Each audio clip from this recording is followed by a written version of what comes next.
Cinema వేరు, రాజకీయాలు వేరు అంటుంటారు. నిజంగా దీనికి దానికి సంబంధం లేదు. అయితే ఈ రెండింటికి సంబంధం ఉంది అంటూ రెండింటిని ఏకం చేసిన వారు ఉన్నారు. భారతదేశ సినిమా చరిత్రలోనే మొట్టమొదటిసారిగా ముఖ్యమంత్రి అయిన వ్యక్తి ఇతను. ఆయన పేరే మరుదూరు గోపాల రామచంద్రన్. ఆయన స్ఫూర్తితోనే మన సీనియర్ ఎన్టీఆర్ రాజకీయ రంగంలో ప్రవేశించి సంచలనంగా అప్పటి ఉమ్మడి ఆంధ్రప్రదేశ్ కు అనతి కాలంలోనే ముఖ్యమంత్రి అయ్యారు. ఎంజీఆర్ గురించి తెలుసుకుందాం. ఎంజీ రామచంద్రన్ 1917 జనవరి 17న శ్రీలంకలోని కాండి నగరంలో మరుదూరు గోపాల మేనన్, సత్యభామ దంపతులకు జన్మించారు. ఆయన తండ్రి అక్కడ మెజిస్ట్రేట్ గా పనిచేసేవారు. రామచంద్రన్ కి 2 ఏళ్ల వయసులోనే తండ్రి మరణించారు. దాంతో రామచంద్రన్ తల్లిగారు సత్యభామ తన కుమారులు ఎంజీ చక్రపాణి, ఎంజీఆర్లతో భారతదేశంలోకి వచ్చారు. తమిళనాడులోని కుంభకోణంలో నివాసం ఏర్పరచుకొని పాఠశాలలో చేర్పించారు. అయితే పేదరికం వల్ల వారిని చదివించలేక ఇద్దరిని మదురై ఒరిజినల్ బాయ్స్ కంపెనీ అనే నాటక సంస్థలో చేర్పించింది.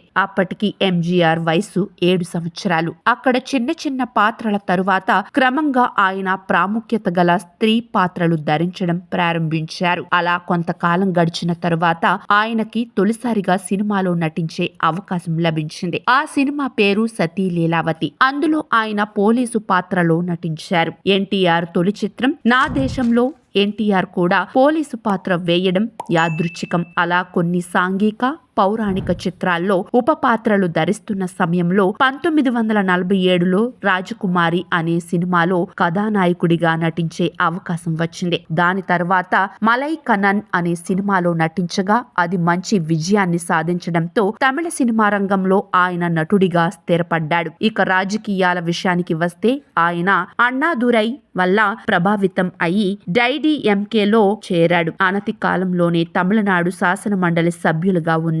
1967లో ఆయన మీద సహనటుడు ఎంఆర్ రాధా హత్యా ప్రయత్నం చేయగా తీవ్రంగా గాయపడ్డారు. శాసనసభకు జరిగిన ఎన్నికల్లో మంచం దిగకుండానే పోటీ చేసి గెలిచారు. తరువాత కరుణానిధితో ఏర్పడిన వివాదాల కారణంగా ఆయన అన్నా ద్రవిడ మున్నేట కజగం అనే పార్టీని స్థాపించి 7 సంవత్సరాల తరువాత తమిళనాడు ముఖ్యమంత్రి అయ్యారు. తరువాత 3 దఫాలు విపత్కర పరిస్థితుల్లో కూడా ఆయన ముఖ్యమంత్రి అయ్యారు. పెరియార్ రామస్వామి మరణించిన తేదీలోనే డిసెంబర్ 24న ఆయన తుదిశ్వాస విడిచారు.